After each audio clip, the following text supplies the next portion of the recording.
Olá, como estão? Espero que bem. Hoje eu venho aqui compartilhar uma experiência que eu tive com a felicidade, o privilégio de ter ido visitar a Grécia, né? Junto com a minha esposa, que tem um nome grego, né? Athina, que é Atenas. Então, ela como minha guia, né? Já foi à Grécia, fala grego fluentemente. Fomos juntos ali em alguns sítios arqueológicos. Em cada esquina na Grécia, em Atenas, tem um, né? Ficamos só em Atenas, no centro de Atenas, mas já é o só aí, na verdade, ele não mostra, né? O só parece que é pouco, ele não demonstra a riqueza que é estar, né, no centro de Atenas, perto do Partenon, então perto da Estoa, né, do pórtico dos estoicos, da lanterna de Diógenes, do museu do Partenon, das ruínas do templo de Teseu. Bom, a cada esquina a gente vai vendo, né, sítios arqueológicos que contam uma história originária da nossa civilização ocidental. Então, claro que depois da Idade Média, a nossa civilização ocidental ela é fundamentalmente baseada em conceitos, noções e até práticas do cristianismo, como nossos próprios feriados cristãos, que definem muito da nossa atividade laboral, inclusive, né? Mas essa atividade, né? essa influência cristã veio carregada, né, da filosofia grega antiga, seja em Platão, seja em Aristóteles, seja nos estoicos, né? Então, visitar um pouco da originariedade, né, da nossa civilização nos põe a pensar, pelo menos a mim, né? E eu escrevi no blog da Hipoquer um texto muito pequeno que eu vou trazer aqui, né? Eu vou comentar um pouco sobre ele, que é como eu falei para vocês, né? Tive aí essa possibilidade de estar na Grécia, né? E minha esposa também é filósofa, então ela também no seu trabalho de conclusão de TCC da graduação da licenciatura, ela traduziu o Timeu, né, do grego antigo para o moderno. Então para nós, né, enquanto pessoas ligadas à filosofia, foi uma experiência fascinante. E eu quero trazer um pouco para vocês aqui a experiência voltada num filósofo que, para mim, embora eu estude estoicismo, embora minha pesquisa toda sobre estoicismo, me identifico muito com o estoicismo em muitas áreas, para mim, como pessoa, como filósofo, para mim o maior de todos foi Aristóteles, né? Claro que no estoicismo é uma escola com grandes pensadores, desde Zenão de Sítio, Cleantes, Crisipo, né, que sistematizou todos os escritos da até o cachorro aqui, né, tem nome em grego, né, Mitso, é um nome grego. Então, os estoicos têm, claro, filósofos da mais alta qualidade, Musônio Rufus, Epiteto, Posidônio, Panécio, Marco Aurélio, Sêneca, né? Então, obviamente que são pensadores da mais alta qualidade. Mas para mim Aristóteles é um divisor de águas em várias formas, em várias perspectivas do pensamento filosófico, e não só do pensamento filosófico, do pensamento científico, lógico, biológico, ético, político, né? Ele escreveu proficuamente sobre quase todos os assuntos com um pensamento sistemático, de uma acuidade, de uma sistematização, de uma logicidade, de uma amplitude e profundidade ao mesmo tempo fantástica, né? Então, Aristóteles também inaugurou, digamos assim, uma nova forma de escrever filosofia, né, que é a sua investigação, a sua metodologia, né? Ele fala sobre método bastante. Então, a sua metodologia é percorrer toda a história do conceito ou do que ele quer escrever, tudo que ele sabe, percorrer a história desse conceito, até os dias de hoje, trazendo os maiores pensadores que pensaram ou falaram ou que tiveram a oportunidade de serem divulgados durante a história sobre a metafísica, sobre a ética, sobre a política.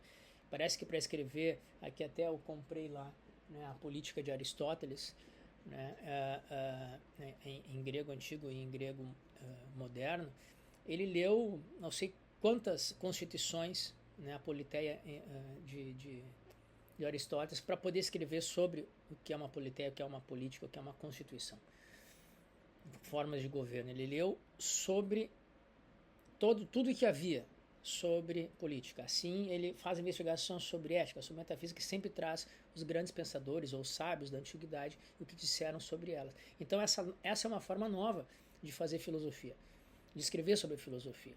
Trazer essa investigação passada, porque, obviamente, o que pensamos hoje tem, de alguma forma, ligação com o que foi pensado anteriormente.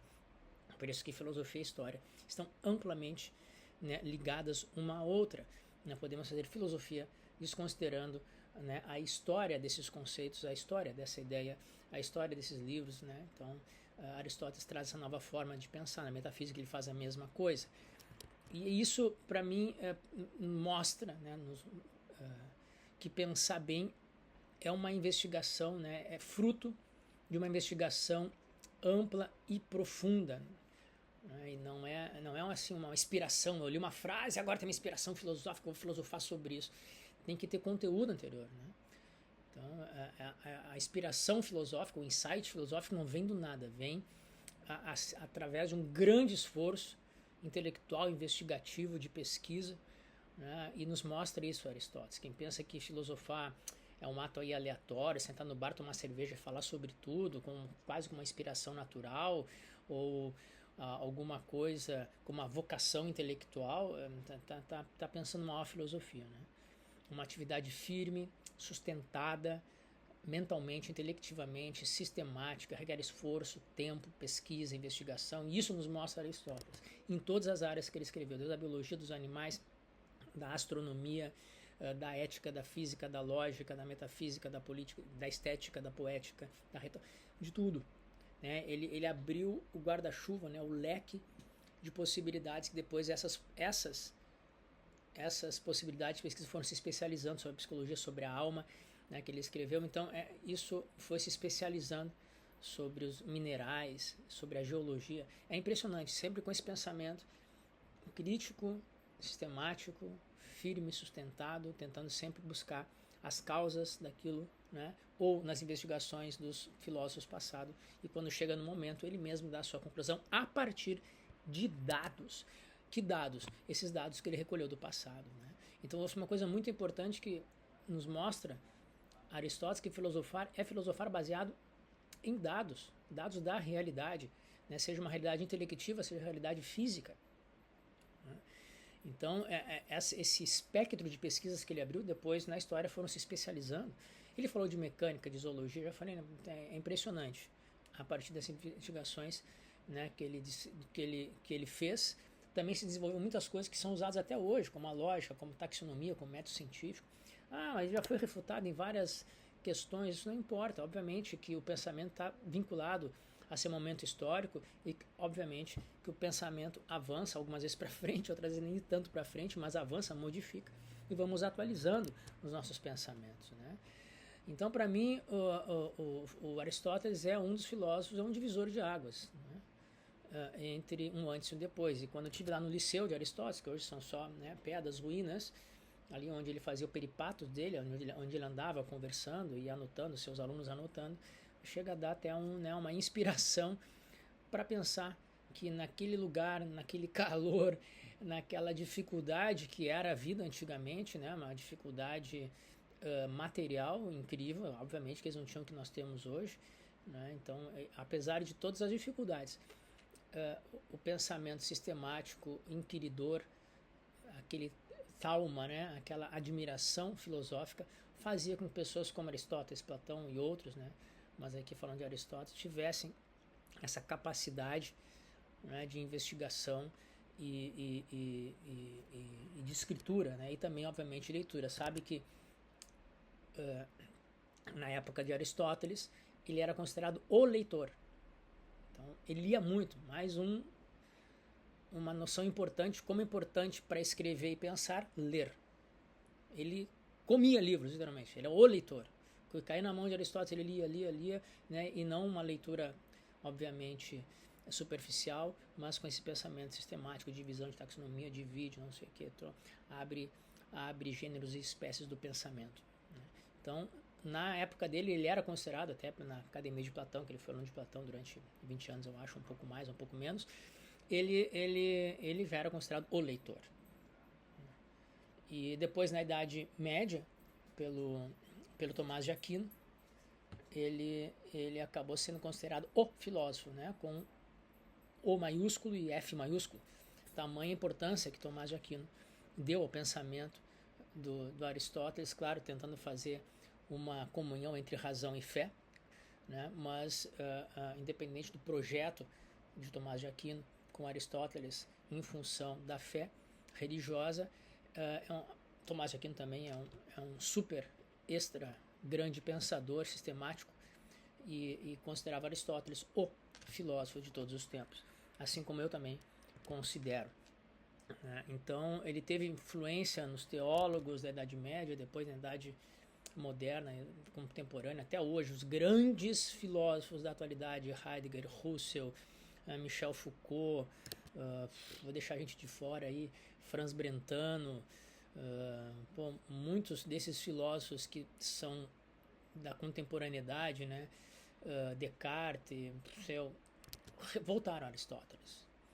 Toda metafísica, toda ontologia heideggeriana, embora ele leia Platão, obviamente, os pré-socráticos, está fundamentada, né, na metafísica aristotélica.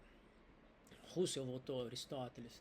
Então, grandes filósofos da contemporaneidade não podem abrir mão do pensamento, né, aristotélico. Então, eu acho que o fato de que o Aristóteles, né, tenha sido esse divisor de água, também, como pesquisador, me interessa muito ler exatamente esses tipos de filósofos. Eu acho que tem outros, obviamente tem outros, né, na história da filosofia, como o próprio Platão, né, nos pré-socráticos, como Parmênides e Heráclito. Depois Descartes foi um grande divisor de águas na maneira de enxergar. E não me interessa se a gente concorda ou não, mas eles são divisores de águas. Por quê? Porque a partir deles, as investigações que vieram a partir deles mencionam essas pessoas. Né? Então, muitos filósofos menores, não estou falando pejorativamente, tá? Assim como a escola estoica é uma escola menor, no sentido socrático, né? Escolas menores, escolas socráticas menores, é o estoicismo, o epicurismo, é o cinismo, porque fundamentam a sua pesquisa em Sócrates, assim, em várias frases, em várias perspectivas do que Sócrates fez, falou e viveu. Essas outras escolas se fundamentam numa dessas perspectivas e fazem a sua teoria e a sua escola, assim como a estoicismo é a escola socrática menor, mas isso não é pejorativo. É só para mostrar que há uma influência de um divisor de águas, assim como foi Sócrates, né? Tanto que tem até na história da filosofia chamados pré-socráticos, tamanho é a força e a divisão que Sócrates faz na filosofia, em como se investiga, quais são os assuntos, como se faz, né? E Platão aproveita isso e faz a sua história também. Então, Sócrates, Parmênides, Heráclito, Sócrates, Platão, Aristóteles, Descartes, Edmundo Husserl, Franz Brentano com a sua psicologia racional, Martin Heidegger, Michel Foucault, são autores que depois, a partir deles, os outros que vêm trazem ou comentam ou concordam ou discordam, fazem um diálogo, né, profícuo, muito profícuo, mas estão sempre mencionando esses grandes pensadores que fazem com que o nosso pensamento se amplie, tem uma ruptura no nosso pensamento, a partir dessa ruptura novas coisas vão aparecendo.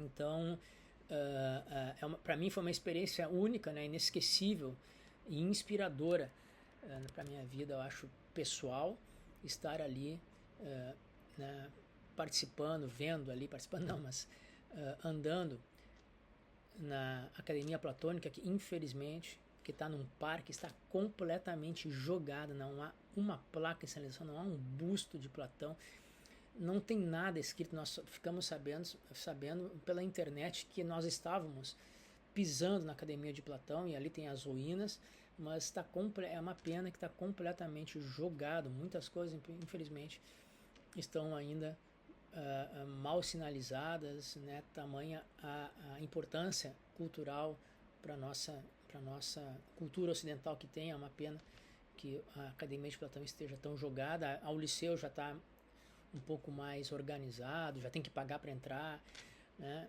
Mas para mim foi uma experiência única, né, inspiradora, estar ali e poder ver de perto, né, e sentir um pouco o trabalho desses grandes filósofos e pensadores fizeram na sua época, que não vamos endeusar e nem pensar, nem romantizar muito a Grécia Antiga e sua democracia e sua Atenas, né?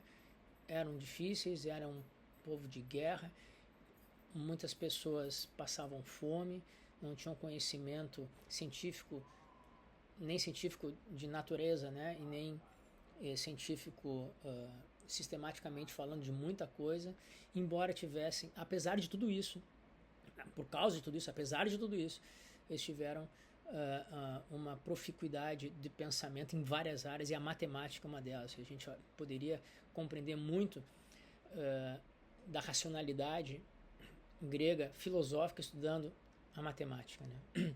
Que babilônios, os egípcios e os gregos usaram a matemática de uma forma absurdamente fantástica, né, em suas construções, e os gregos transformaram a matemática numa forma metafísica ontológica de compreender o real a partir de alguma coisa que não é só a matéria, né, começando com Pitágoras e depois a geometria em Platão. Então é impressionante que, apesar de ser um povo num momento com muitas dificuldades materiais, com uma democracia incipiente, que inspirou outras, né? Se não me engano, a próxima democracia no Ocidente só se deu em 1776, foi isso? Que foi a independência dos Estados Unidos, a democracia norte-americana. Foi a próxima, desde a Grécia, a próxima democracia ocidental efetiva foi só com os norte-americanos. Então, quer dizer, nós temos entre essas democracias um momento histórico enorme de outras formas de governo, muitas despóticas. Ou seja, como o Ocidente gosta, né, e se dirige e se inclina para o despotismo, para a ditadura, para o tiranismo, né? Então, nós temos, na verdade, a história do Ocidente é uma história de resistência mais do que de efetivação de uma democracia, de resistência contra a tirania. Então, foi incipiente, não era uma democracia como a norte-americana, e como se fala hoje, mas sim, era uma inspiração democrática fantástica que eles tiveram. Então, apesar de todas as dificuldades que eles tiveram, é inspirador estar ali e ver o que eles conseguiram fazer. Estavam errados, foram refutados, fizeram muitos erros epistemológicos e práticos, sim, é claro que sim, como nós aqui fazemos com a natureza, né? E com a questão da nossa sustentabilidade ecológica, né? Obviamente que nós tratamos muito mal a natureza e os próprios seres humanos da nossa própria civilização. Então, eles também fizeram, não podemos romantizar isso. Tiveram muitos erros, tiveram muitos problemas, muitas coisas hoje já foram refutadas e melhoradas, mas tudo parte deles, né? A gente volta a eles para melhorar o hoje. A gente volta a eles para repensar a ética das virtudes. A gente volta a eles para repensar a democracia, para repensar a política. Pode ser que seja bem diferente o que a gente faça hoje, mas a nossa inspiração, de alguma forma, algumas coisas que eles pensaram, assim como Aristóteles pensou, falando dele, a gente, quando lê em filosofia uma política aristotélica, uma ética aristotélica, a gente ainda se identifica com ela de alguma forma, né? Por quê? Porque ela diz muito sobre o ser humano em geral.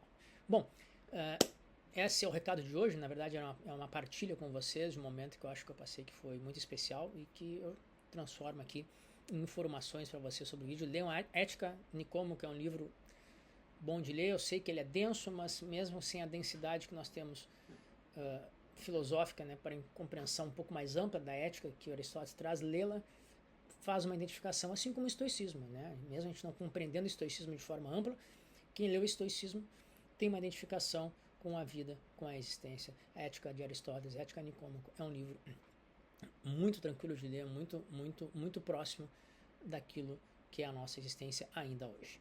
Então, se gostaram do vídeo, querem dar sugestão de outros autores, que eu fale sobre outras coisas, sobre filosofia, coloque na sugestão, que dentro do possível eu faço a pesquisa e trago aqui mais vídeos, tá bom? Muito obrigado e até o próximo vídeo.